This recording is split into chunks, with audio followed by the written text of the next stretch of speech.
जय हिंद दोस्तों, कैसे हैं आप। उम्मीद करते हैं अच्छे होंगे। दोस्तों आप देख रहे होंगे आज हम एक ऐसे टॉपिक के बारे में पढ़ रहे हैं जो निश्चित तौर पर परीक्षाओं में सवाल पूछे जाते हैं दोस्तों यहाँ से। तो जैसा कि हम देख रहे हैं कि आज का जो टॉपिक है वो आधुनिक भारत के इतिहास से सबसे बेहतरीन चैप्टर गवर्नर जनरल से प्रश्न जो पूछे जाते हैं, आज हम उसी के बारे में पढ़ेंगे दोस्तों और जानेंगे उनसे महत्वपूर्ण जितने भी घटनाएं घटी उनके कार्यकाल में, उनसे जुड़ी हुई अहम बातों को। ठीक है दोस्तों, तो आइए हम शुरू करते हैं आज के नए अध्याय का। तो दोस्तों गवर्नर जनरल का क्या कार्य हुआ, कैसे कैसे ये इम्प्रूव किया, इनके बारे में हम थोड़ा संक्षिप्त जानकारी लेते हैं। दोस्तों इसका जो कारण हुआ, क्यों ये किया गया, तो आपको पता होगा दोस्तों दिसंबर 1599 में एक कंपनी की स्थापना की जाती है। एक कंपनी का नाम था जिसका ईस्ट इंडिया कंपनी। दोस्तों याद रखेंगे, ईस्ट इंडिया कंपनी की स्थापना दिसंबर 1599 में लंदन में किया जाता है दोस्तों। ठीक है, लंदन में किया जाता है और वहां की जो तात्कालिक महारानी थी एलिजाबेथ प्रथम, इन्होंने इसको 15 साल का दोस्तों, ठीक है 15 साल का दोस्तों ये एक पट्टा दिया था कि आप जाइए और भारत में, भारत ही नहीं पूर्वी देशों के साथ आप व्यापार कीजिए।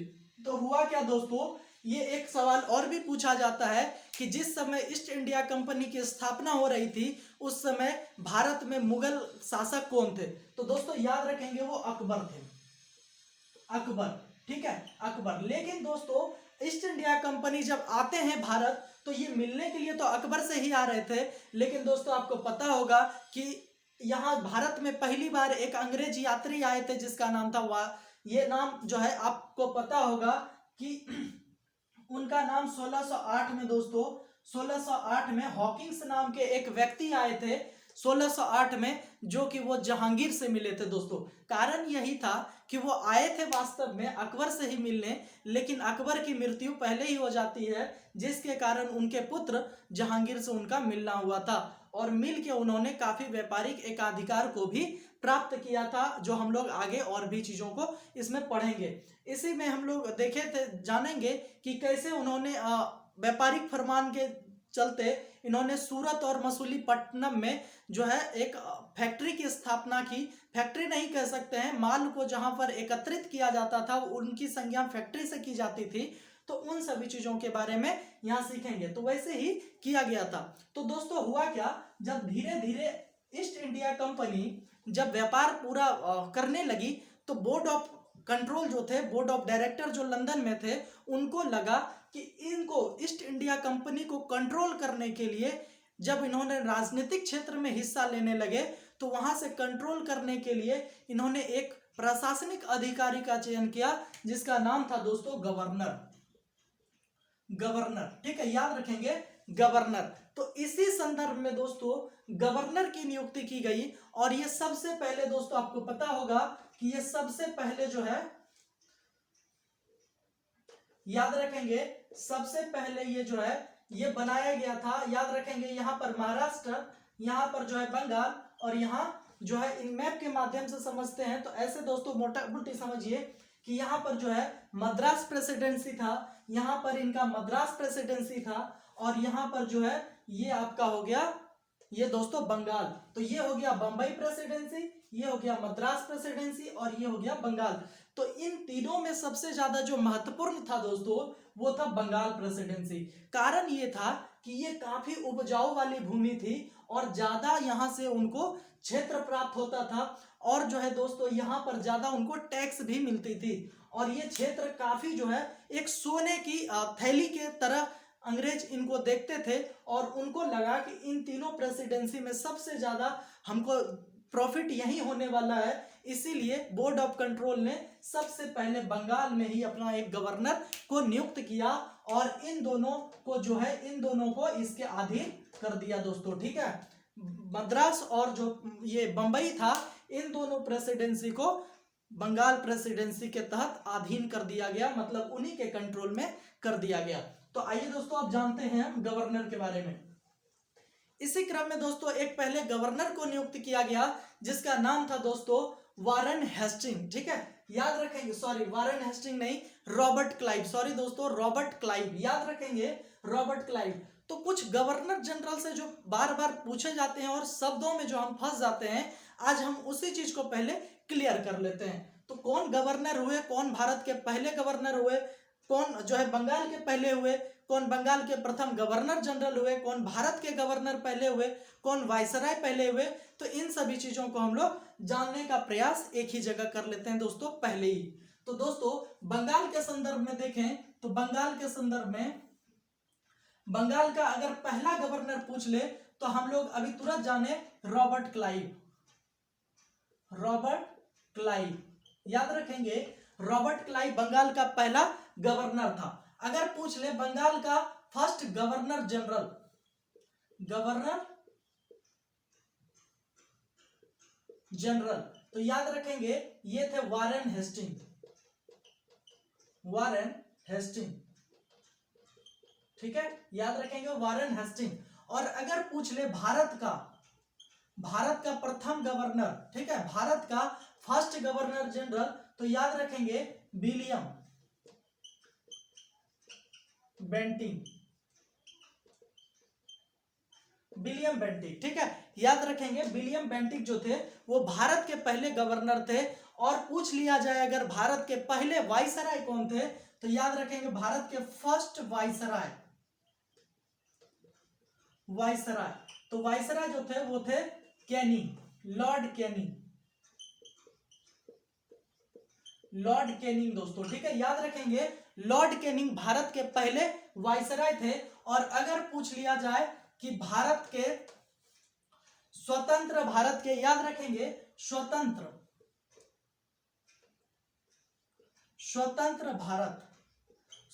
भारत के पहले वाइसराय कौन बने, तो वो याद रखेंगे लॉर्ड माउंटबेटन,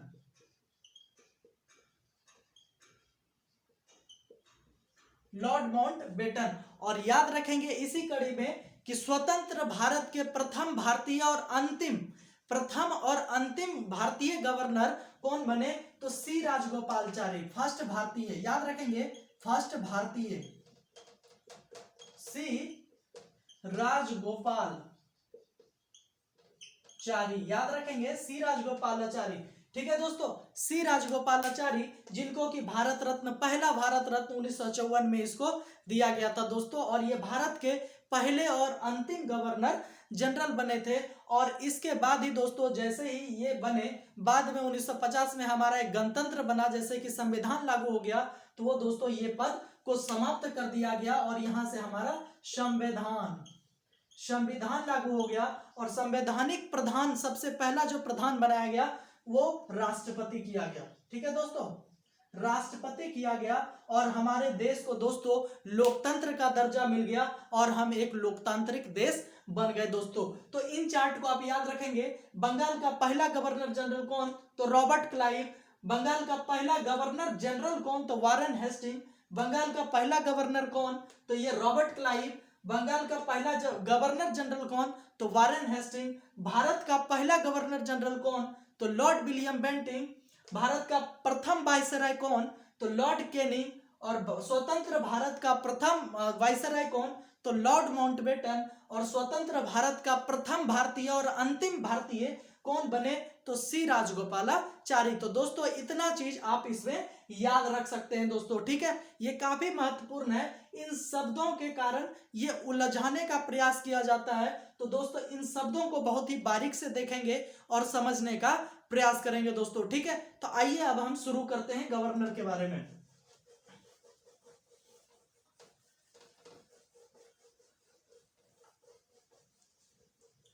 दोस्तों याद रखेंगे ये जो गवर्नर के बारे में हम पढ़ेंगे, सबसे पहला गवर्नर कौन बन के आए थे, तो याद होगा अभी हम लोग पढ़े कि रॉबर्ट क्लाइव, ठीक है, रॉबर्ट क्लाइव। ये दोस्तों इसका कार्यकाल जो है 1757 से 1760 तक होता है, ठीक है दोस्तों, याद रखेंगे 1757 से 1760 तक का कार्यकाल रॉबर्ट क्लाइव से रहा है संबंधित। इनके बारे में जुड़ी हुई चीजों को देखते हैं दोस्तों, क्या इसमें महत्वपूर्ण है। तो दोस्तों हुआ क्या, रॉबर्ट क्लाइव को जो प्रश्न बनता है परीक्षा में वो ये बनता है कि कौन ऐसा गवर्नर जनरल था जो कि जिसको कि स्वर्ग से उत्पन्न गवर्नर माना जाता है, तो दोस्तों याद रखेंगे रॉबर्ट क्लाइव को स्वर्ग से उत्पन्न हुआ गवर्नर जनरल माना जाता है। कारण दोस्तों ये जो गवर्नर जनरल रॉबर्ट क्लाइव बने दोस्तों, ये सेना में एक रसोइया के पद पे भर्ती हुए थे और दोस्तों इन्होंने अपनी योग्यता के बल पे इन्होंने जो है प्रशासनिक क्षेत्र में सबसे सर्वोच्च स्थान प्राप्त किया था दोस्तों। तो ये रॉबर्ट क्लाइव थे। याद रखेंगे रॉबर्ट क्लाइव बंगाल के पहले गवर्नर बने थे और इन्हीं के समय दोस्तों याद रखेंगे रॉबर्ट क्लाइव ने एक युद्ध लड़ा जिसका नाम था प्लासी का युद्ध। प्लासी का युद्ध, ठीक है, प्लासी का युद्ध दोस्तों। प्लासी का युद्ध जो है याद रखेंगे 23 जून, याद रखेंगे 23 जून 1757 ये दोस्तों प्लासी में लड़ा गया था। प्लासी जो है वर्तमान बंगाल में दोस्तों, यहीं पर एक युद्ध लड़ा गया जिसमें कि ये प्लासी का युद्ध इसी के समय लड़ा गया था और ये जो है बंगाल का पहला क्रांति भी माना जाता है दोस्तों। इसका ये जो है बंगाल का प्रथम क्रांति जो है ये प्लासी के युद्ध को दर्जा दिया गया है दोस्तों, ठीक है, प्लासी का युद्ध। दोस्तों इन्हीं के समय एक और युद्ध लड़ा गया था, याद रखेंगे बेदरा का युद्ध। बेदरा का युद्ध लड़ा गया था दोस्तों, ये 1759 में लड़ा गया था। ये जो है अंग्रेज प्लस डच के बीच लड़ा गया था और इसी युद्ध में दोस्तों, बेदरा के युद्ध में ही डच को यहां से अंतिम रूप से भारत से जाना पड़ा था दोस्तों। तो याद कीजिए, याद रखिए कि डच को जो है किस युद्ध में उनकी शक्ति को समाप्त कर दिया गया, तो 1759 के युद्ध में जो है बेदरा के युद्ध में दोस्तों, ठीक है। इन दो चीजों को आप याद रखेंगे, ठीक है, याद रखेंगे। और प्लासी का युद्ध जो दोस्तों वो सिराजुद्दौला और जो है रॉबर्ट क्लाइव के बीच लड़ा गया था। और एक प्रश्न ये भी बनता है कि प्लासी के युद्ध का नेतृत्व किसके द्वारा किया गया था, तो ये रॉबर्ट क्लाइव के द्वारा किया गया था दोस्तों, ठीक है, याद रखेंगे रॉबर्ट क्लाइव के द्वारा किया गया था। 1757 के प्लासी के युद्ध का जो है ये किया गया था दोस्तों, ठीक है, याद रखेंगे। आइए दोस्तों अब आगे बढ़ते हैं और आगे के प्रश्नों को जानते हैं। रॉबर्ट क्लाइव से जो भी प्रश्न महत्वपूर्ण बन सकते थे उनको हम देखें। इसके बाद दोस्तों हम जानेंगे एक और 1760 में एक अस्थाई गवर्नर बने जिसका नाम था हॉलवेल। हॉलवेल जो थे ये दोस्तों अस्थाई गवर्नर, याद रखेंगे हॉलवेल जो थे ये एक अस्थाई गवर्नर के तौर पे भारत में नियुक्त किया गया था बंगाल में, 1760 में। इनसे जुड़ी हुई एक महत्वपूर्ण चीजें हैं दोस्तों। इस हॉलवेल से इनके समय में तो कुछ नहीं हुआ महत्वपूर्ण वैसा, लेकिन दोस्तों ये जो हॉलवेल है ये व्यक्ति एक ऐसा व्यक्ति है जिन्होंने बंगाल की इतिहास की दशा बिगाड़ दी थी दोस्तों और उनकी दशा को बदल के रख दिया।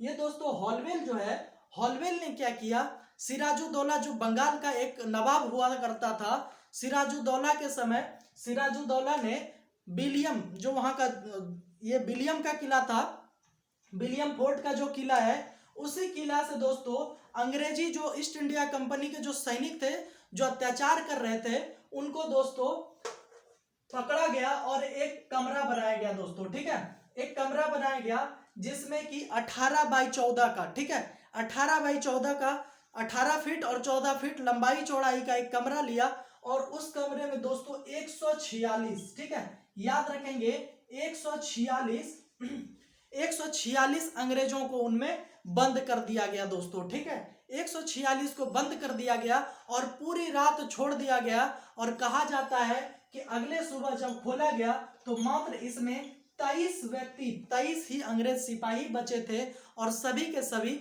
दम घुटने की वजह से मृत्यु हो गई थी दोस्तों। तो ये जो इसी में एक 23 में से एक व्यक्ति जो बचा उसका नाम था दोस्तों हॉलवेल और इसी हॉलवेल ने इस घटना का नाम दे दिया ब्लैक होल की घटना, ठीक है, ब्लैक होल की घटना का नाम दे दिया और ब्लैक होल जिसको कि काली कोठरी की घटना का नाम दे दिया गया दोस्तों। और इसी घटना के बाद रॉबर्ट क्लाइव आते हैं और रॉबर्ट क्लाइव के द्वारा आपको पता होगा कि सिराजुद्दौला के साथ अलीनगर की संधि की जाती है दोस्तों। और धीरे धीरे उनके प्रशासन, सिराजुद्दौला के प्रशासन को कंट्रोल करने के लिए वो अलग अलग नीतियों का प्रयोग करते हैं, यही कारण रहा था कि प्लासी के युद्ध को अंजाम दिया गया। और जितने भी महत्वपूर्ण उनके वफादार व्यक्ति थे सिराजुद्दौला के, सभी को इन्होंने अपनी ओर मिला लिया और जो है दोस्तों प्लासी के युद्ध में इसको बुरी तरह हरा दिया गया दोस्तों। तो ये हॉलवेल से संबंधित है, ब्लैक होल की घटनाएं दोस्तों हॉलवेल से संबंधित थी कि हॉलवेल नामक व्यक्ति ने ही इस बात का उजागर किया था कि सिराजुद्दौला ने ऐसा ऐसा काम किया था दोस्तों। ठीक है, तो आइए अब आगे बढ़ते हैं दोस्तों। इसके बाद एक अलग गवर्नर बने थे जिसका नाम था वेंसीटार्ट।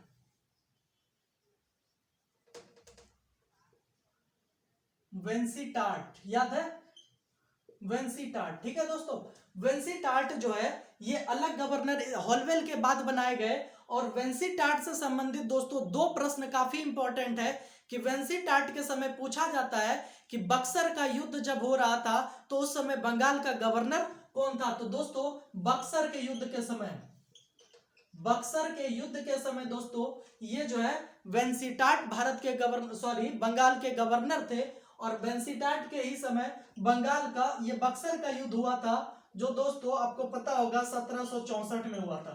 ये बंगाल के इतिहास का दोस्तों द्वितीय क्रांति माना जाता है 1764 के बक्सर के युद्ध को दोस्तों। ठीक है, इसमें दोस्तों बक्सर का युद्ध हुआ, ये काफी महत्वपूर्ण है भारतीय इतिहास की दृष्टि से, क्योंकि यही एकमात्र युद्ध था दोस्तों जिन्होंने आने वाली भारत की आने वाली जो भी समय थी उनको तय कर दिया था।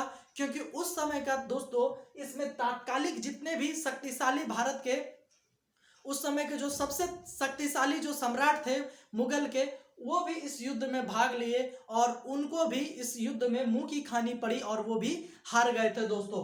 इनमें तीन जो है सम्मिलित सेना इसमें मिला था दोस्तों, याद रखेंगे। इसमें तीन सम्मिलित सेनाओं के द्वारा बक्सर का युद्ध हुआ। एक तरफ अंग्रेज थे दोस्तों, अंग्रेज थे, और दूसरी तरफ दोस्तों मीर कासिम, मीर कासिम याद रखेंगे, मीर कासिम। इसके बाद दोस्तों इसमें याद रखेंगे शाह आलम द्वितीय, शाह आलम द्वितीय और शुजा-उद-दौला, जो कि शुजा-उद-दौला दोस्तों ये उत्तर प्रदेश, जो उत्तर प्रदेश के नवाब थे, यूपी के नवाब थे शुजा-उद-दौला।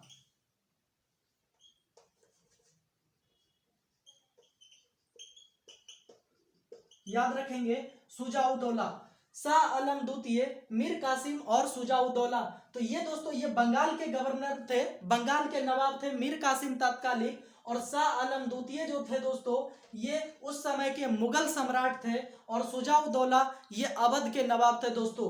इन तीनों की सम्मिलित सेना और अंग्रेज की सम्मिलित सेना टकरा गया दोस्तों बक्सर के युद्ध में, बक्सर के युद्ध में। और बक्सर के युद्ध में इनको जो है हार माननी पड़ी और ये दोस्तों हार गए। और यही कारण था कि अब जो है अंग्रेजों ने बुरी तरह से इन पे जो है अत्याचार करना शुरू कर दिया था। और इसी के उपरांत दोस्तों संधि की गई, जिसका नाम दोस्तों आपका पता होगा 1765 में इलाहाबाद की संधि,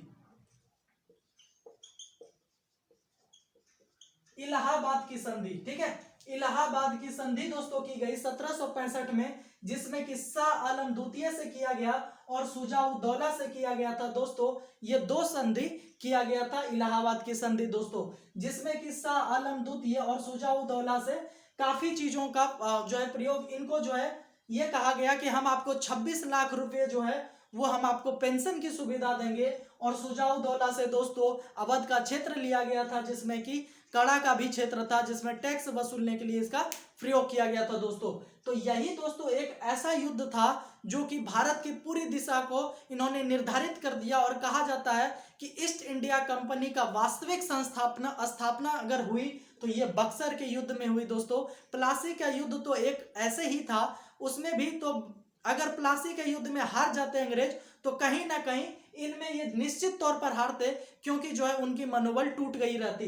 लेकिन दोस्तों बक्सर का युद्ध जो है काफी अहम इसलिए हो गया कि ये पूरी जोर शोर से और नए उत्साह से लड़ाई गई युद्ध थी, क्योंकि प्लासी के युद्ध को इन्होंने पहले जीत लिया था दोस्तों। तो ये बक्सर का युद्ध भारत के इतिहास के काफी स्वर्णिम अक्षरों में अंग्रेज लिखते हैं, क्योंकि यही बक्सर का युद्ध था जो कि इन्होंने पूरी तरह से कंप्लीट रूप से बंगाल को इन्होंने एकत्रित कर लिया, और बंगाल के साथ साथ अवध और मुगल शासक तक के जो शासक थे उनको तक जो है इन्होंने अपनी ओर मिला लिया था दोस्तों, अपनी ओर इन्होंने कर लिया। ठीक है दोस्तों, तो इन सभी चीजों के माध्यम से इन्होंने अपना शासन काफी ज्यादा प्रारंभ कर दिया था दोस्तों। ठीक है, तो इन सभी चीजों को आप जानेंगे। वेंसिटार्ट के समय हुआ था, और वेंसिटार्ट के समय एक और युद्ध हुआ था दोस्तों, याद रखेंगे 1761 का पानीपत का तृतीय युद्ध। दोस्तों पानीपत का तृतीय युद्ध 1761 में लड़ा गया, जो कि अंग्रेज और मराठा के बीच लड़ा गया था दोस्तों। और इसमें मराठा जो है, सॉरी अंग्रेज नहीं दोस्तों, इसमें एक अफगान लुटेरे थे, अफगान लुटेरे और मराठा के बीच लड़ा गया। इसमें क्या हुआ दोस्तों, सबसे ज्यादा प्लस पॉइंट अंग्रेजों को हो गया कि उस समय जो एक अहमद शाह अब्दाली एक लुटेरा थे अफगान के, उनसे भारत की सबसे बड़ी सेना, अगर भारत में अगर कोई टक्कर दे रहा था अंग्रेजों को, तो वो दोस्तों मराठा था। एक प्रश्न भी बनता है कि भारत में सबसे ज्यादा विरोध अंग्रेजों का किसने किया, तो ये दोस्तों मराठों ने किया था। लेकिन संयोग देखिए दोस्तों, 1761 में दुर्भाग्यपूर्ण मराठा हार जाते हैं एक जो है लुटेरों से, अहमद शाह अब्दाली से, और यही दोस्तों इनके लिए एक टर्निंग पॉइंट हो गया। और बक्सर के युद्ध लड़ने के बाद इनका कोई भी मुकाबला करने के लिए नहीं आ पाए आगे, जिसके कारण ये एक छत्र स्थापित कर पाए थे दोस्तों। ठीक है, तो इन सभी चीजों को याद रखेंगे। 1761 में जो है मराठा टूट गए और मराठा की हार हो गई थी, जिसके कारण जो है सिंधिया, होलकर, ये सभी अलग अलग संप्रदाय में बट गए, धीरे धीरे छोटे छोटे टुकड़ों में बढ़ते चले गए मराठे, जो कि बाद में ये पुनः संकलित नहीं हो पाए थे, और बाद में आते आते आते आते इनको अंतिम रूप से अंग्रेजों में मिलना पड़ गया था, और अंग्रेजों में इसको शामिल कर लिया गया था ब्रिटिश रूल के तहत।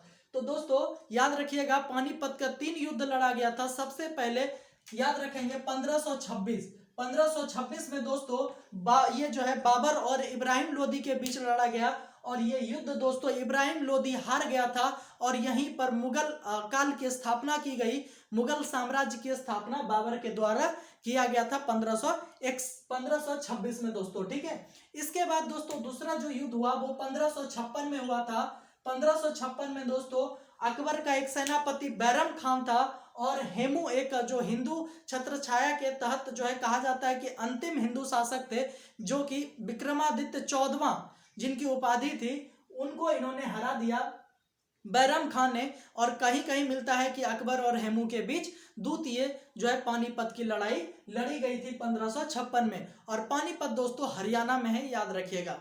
तो दोस्तों आज जो है इनके बारे में इतना ही जानेंगे। इनके बाद जानेंगे कि पुनः फिर रॉबर्ट क्लाइव को बुलाया गया था, और रॉबर्ट क्लाइव ने कैसे फिर पुनः जो है इन्होंने एक प्रथा की शुरुआत की थी, जिसका नाम था द्वैध शासन प्रथा। उसके बारे में हम लोग जानेंगे कि द्वैध शासन प्रथा को इन्होंने किस रूप से निजामत और दीवानी अधिकार प्राप्त कराया था ईस्ट इंडिया कंपनी को, कैसे वो रक्षा और विदेश मामले को अपनी ओर खींचते थे, अपनी ओर लिए, और राजस्व को भी एकत्रित किए, और अच्छे अच्छे कामों को जो है वो अलग छोड़ दिए, और सिर्फ उनका मकसद हो गया लूटना। ठीक है दोस्तों, तो उनके बारे में हम आगे पढ़ेंगे। आगे जब अगली वीडियो हम डालेंगे, अगली क्लास में हम आएंगे, तो उसमें दोस्तों हम जानेंगे कि कैसे कैसे इन्होंने द्वैध शासन व्यवस्था को और ज्यादा इम्प्लीमेंट किया, जैसे कि 1765 से 72 तक रहा। फिर जो है द्वैध शासन व्यवस्था को पहली बार फिर प्रांतों में लागू 1919 के अधिनियम में किया गया। उसके बाद दोस्तों प्रांतों को 1935 के अधिनियम में समाप्त करके 1935 में ही पुनः इसको केंद्र स्तर पे कैसे लागू किया गया। तो दोस्तों इन सभी चीजों को हम फिर आगे देखेंगे। तब तक इनको एक बार 2 बार आप देखिएगा, ताकि चीजें आपको याद हो पाए, क्योंकि ये डेट से रिलेटेड है दोस्तों। तो याद डेट को अगर करना हो तो उनको 2-3 बार आप रिवाइज कीजिए, तो डेट ऑटोमेटिक खुद याद हो जाएगी आपको। ठीक है, तो दोस्तों बताइएगा कैसा लगा आज का वीडियो। अगर वीडियो पसंद आ रही होगी तो आप इसको प्लीज लाइक कीजिए, सब्सक्राइब कीजिए, और दोस्तों के बीच शेयर कीजिए। ठीक है, धन्यवाद।